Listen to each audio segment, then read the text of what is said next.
नमस्कार विद्यार्थी मित्रांनो, बघा टीईटी असेल किंवा इतर शालेय स्पर्धा परीक्षा असतील त्यासाठी जॉमेट्री मधील खूप महत्वाचा आणि इंटरेस्टिंग प्रश्न आहे. बघा प्रश्नामध्ये आपल्याला काय विचारले, रेखांकित भागाचे क्षेत्रफळ काढा. बघा रेखांकित भाग इथं आहे. बघा हा या दोन रेखांकित भागाचं आपलं क्षेत्रफळ काढायचं, एरिया काढायचं. मग कसं काढणार बघा विद्यार्थी मित्रांनो, जर आपण ह्या आयताचं आधी क्षेत्रफळ काढलं, आयताचं काढलं आणि त्यातून हे जो अर्धवर्तुळ आहे, हे सेमी सर्कल आहे, त्याचं काढलं आणि आयतामधून ह्या अर्धवर्तुळाचं क्षेत्रफळ काढून घेतलं तर राहणार काय, हे म्हणजे आपल्याला आधी काय करावं लागेल, आधी रेक्टँगलचा एरिया काढावा लागेल, पुन्हा सेमी सर्कलचा काढावा लागेल आणि त्याची वजाबाकी करावं लागेल. विद्यार्थी मित्रांनो, आयताचं क्षेत्रफळ सोपं असतं. काय, लांबी गुणिले रुंदी किती येणार, 14×7 = 98. आयताचं आलं 98 सेंटीमीटर वर्ग.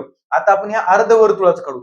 आधी वर्तुळाचं माहित पाहिजे आपल्याला. वर्तुळाचं क्षेत्रफळ काय असतं, पाय आर स्क्वेअर. काय असतं, वर्तुळाचं असतं पाय आर स्क्वेअर. पण विद्यार्थी मित्रांनो, इथं पूर्ण वर्तुळ आहे का, नाही. आपल्याला त्याचं निम्म करावं लागेल. मग ह्याला छेदस्थानी 2 करावं लागेल.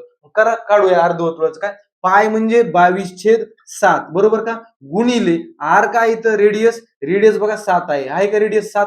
मग काय करायचं, 7 × 7 आणि छेदस्थानी 2 घ्यायचं. का, आपण अर्ध्याचं काढायला, निम्म करायला. बघा छेदस्थानी 2 येतो. चला 7 7 कटले, बेक बे बेक बे बेक बे, काय राहिलं 11 × 7 77. अर्धवर्तुळाचं किती आलं, 77 सेंटीमीटर वर्ग. आपल्याला वजाबाकी करायची होती. 98 मधून 77 गेले, किती उरतात विद्यार्थी मित्रांनो, 21. म्हणजे आपल्या रेखांकित भागाचं क्षेत्रफळ किती येणार, 21 स्क्वेअर सेंटीमीटर. धन्यवाद.